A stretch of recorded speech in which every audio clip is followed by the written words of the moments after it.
DC north চলে গেছে। এখন এইভাবে পালিয়ে আর কতদিন বাঁচবে?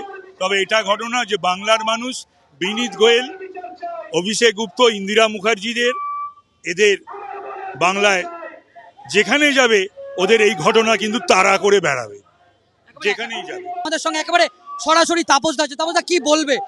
তোমরা প্রথম ব্যারিকেড ভাঙলে, দ্বিতীয় ব্যারিকেডে মহিলারা অভিযোগ করেছে পুলিশ ব্যাপকভাবে তাদেরকে গায়ে হাত দিয়েছে, আটকানোর চেষ্টা করে। না না, এখানে তো মহিলাদের সম্মানের কথা বলা হয়। আমি দাঁড়িয়ে তো দেখলাম দূর থেকে যে মহিলাদের ধাক্কা দিচ্ছে।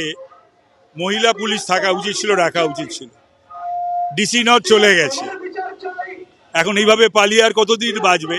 তবে এটা ঘটনা যে বাংলার মানুষ বিনীত গোয়েল, অভিষেক গুপ্ত, ইন্দিরা মুখার্জিদের এদের বাংলায় যেখানে যাবে ওদের এই ঘটনা কিন্তু তাড়া করে বেড়াবে, যেখানেই যাবে। সুতরাং ডিসি নর্থ কেন গেছিলেন সেদিনকে? ওনার এরিয়া নয় কেন? ওর বাবাকে অর্থ দিতে চেয়েছিলেন, এটা পুলিশের কাজ। 14 তারিখে ওই ভৈরবদের তাণ্ডব কেন আটকাতে পারলো না? এই ডিসি নর্থের অফিসে কারা কারা কাজ করে গেছিল, কারা কারা ডিসি নর্থ ছিল?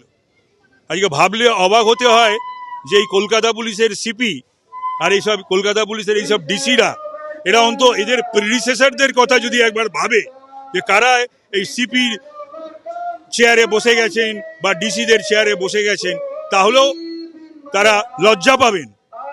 এবং যারা এখনো বেঁচে আছেন সিপিরা বা ডিসিরা, তারা লজ্জা পাচ্ছেন। তাদের অনেকের সঙ্গেই আমার কথাবার্তা হয়েছে। এটা খুবই দুঃখের বিষয়। এই আজকে 1 মাস পূর্ণ হলো ডিসি নর্থের আন্ডারেই আরজি কর, এবং এখানে সেই ঘটনা ঘটেছে।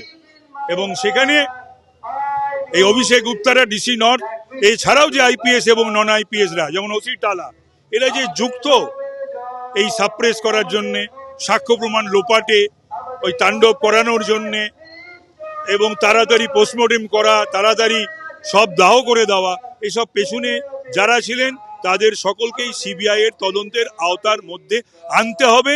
এবং যত শীঘ্রই সম্ভব তদন্ত শেষ করে অ্যাপেক্স কোর্টের কাছে আমাদের স্বনির্বন্ধ অনুরোধ, বাংলার মানুষের, ভারতবর্ষের মানুষের এবং বিশ্বের মানুষের তাদের সুযোগ্য একেবারে কঠিন শাস্তি যা আছে আমাদের ল অফ দ্য ল্যান্ড অনুযায়ী সেটা দিতে হবে।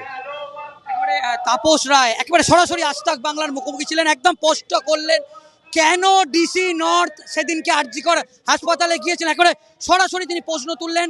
তার তো যাওয়ার কথা না, এবং পরিবারের পক্ষ থেকে ইতিমধ্যেই একটা অভিযোগ করা হয়েছে যে তার বাবাকে একটা টাকা গুঁজে দেওয়া হয়েছে, টাকা দেওয়ার একটা চেষ্টা করা হয়েছে। তাপস রায় তিনি সরাসরি প্রশ্ন করলেন। আমি আরেকবার সেই ছবিটা দেখাবো। এই মুহূর্তে বিজেপি কার্যকর্তারা তারা এখানে বসে পড়েছে। দিবারাত্রি আন্দোলন চলবে, বিচার চাই, সন্দীপ ঘোষের একটি ছবি, সেই ছবি আমরা দেখাচ্ছি। এবং সন্দীপ ঘোষের ছবির পাশে দুটো জুতো একেবারে দেয়া হয়েছে, এবং এই মুহূর্তে বিজেপি কর্মী সমর্থকরা তারা একেবারে বসে পড়েছে। এবং সন্দীপ ঘোষের ছবিতে আমরা যেটা দেখতে পাচ্ছি, জুতো দিয়ে একেবারে একদিকে ঝাঁটা, অন্যদিকে জুতো, এবং দেখতে পাচ্ছি যে একটা অভিনব প্রতিবাদ এই মুহূর্তে করছে। এবং বিজেপি কর্মী সমর্থকরা তারা এখানে বসে পড়েছে, বসে পড়ে তারা দফায় দফায় বিক্ষোভ দেখাচ্ছে। এবং তাদের দাবি যতক্ষণ না ডিসি নর্থ এখানে আসবেন, এবং এরা বিজেপির পক্ষ থেকে তারা একটা স্মারকলিপি যতক্ষণ না তারা তুলে দিচ্ছে ততক্ষণ তারা আন্দোলন চালিয়ে দেখাচ্ছে। তারা বসে পড়ে তারা দফায় দফায়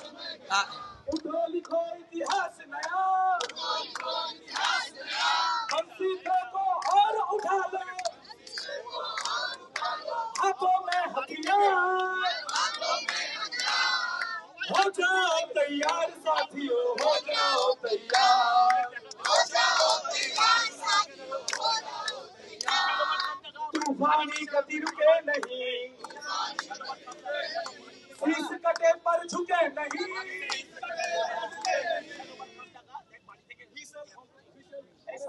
এই মুহূর্তে দেখাচ্ছি বিজেপি কর্মী সমর্থকরা দফায় দফায় তারা বিক্ষোভ দেখাচ্ছে।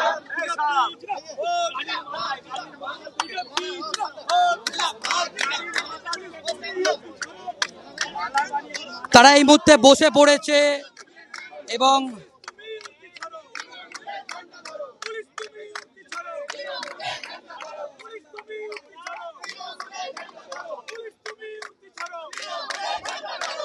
একেবারে ডিসি নর্থকে টাকার বান্ডিল দেখানো হচ্ছে, নকল নকল টাকার বান্ডিল, নকল টাকার বান্ডিল কিন্তু দেখাচ্ছে এই মুহূর্তে ডিসি নর্থ।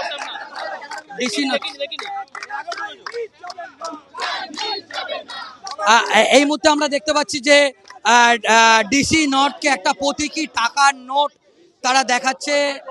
এই মুহূর্তে আমরা সেই ছবি দেখাচ্ছি যে নকল টাকার বান্ডিল, সেই বান্ডিল ডিসি নর্থের পক্ষ থেকে দেখানো হচ্ছে এবং এই মুহূর্তে তারা কিন্তু বসে পড়েছে এবং তাদের যেটা দাবি, আমাদের তিলোত্তমা বলুন, এই জাস্টিসটা দরকার।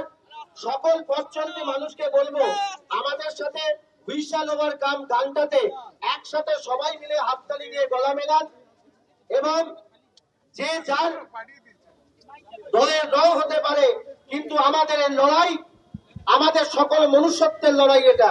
তাই আমাদের যে অভয়া বা আমাদের যে এই দিদির জন্য আমাদের এই লড়াই চলছে, আমরা এখানে হুইসেল ওভার কামটা সকল পথ চলতি মানুষ, বাড়ির মানুষ, দোকানে যারা রয়েছেন, আমাদের আন্দোলনে যারা রয়েছেন, সকলকে একসাথে বলবো হুইসেল ওভার কামটা একসাথে আমরা গাইবো। We shall overcome, we shall overcome, we shall overcome Friday. Oh, deep in my heart, I do have, I do believe we shall overcome someday. We shall over alright, we shall be alright, we shall have the light someday. Oh, deep in my heart, I do believe we shall overcome someday. We shall live in peace, we shall live in peace. अबे हिंदी में जाना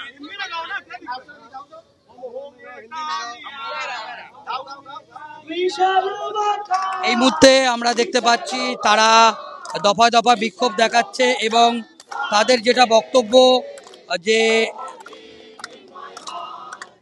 যতক্ষণ না পর্যন্ত DC north এখানে আসবে ততক্ষণ তারা কিন্তু আন্দোলন চালিয়ে যাবে এবং এই মুহূর্তে তারা কিন্তু দফায় দফায় বিক্ষোভ দেখাচ্ছে। আমরা দেখতে পাচ্ছি যে তারা মাটিতে বসে তারা দফায় দফায় বিক্ষোভ দেখাচ্ছে।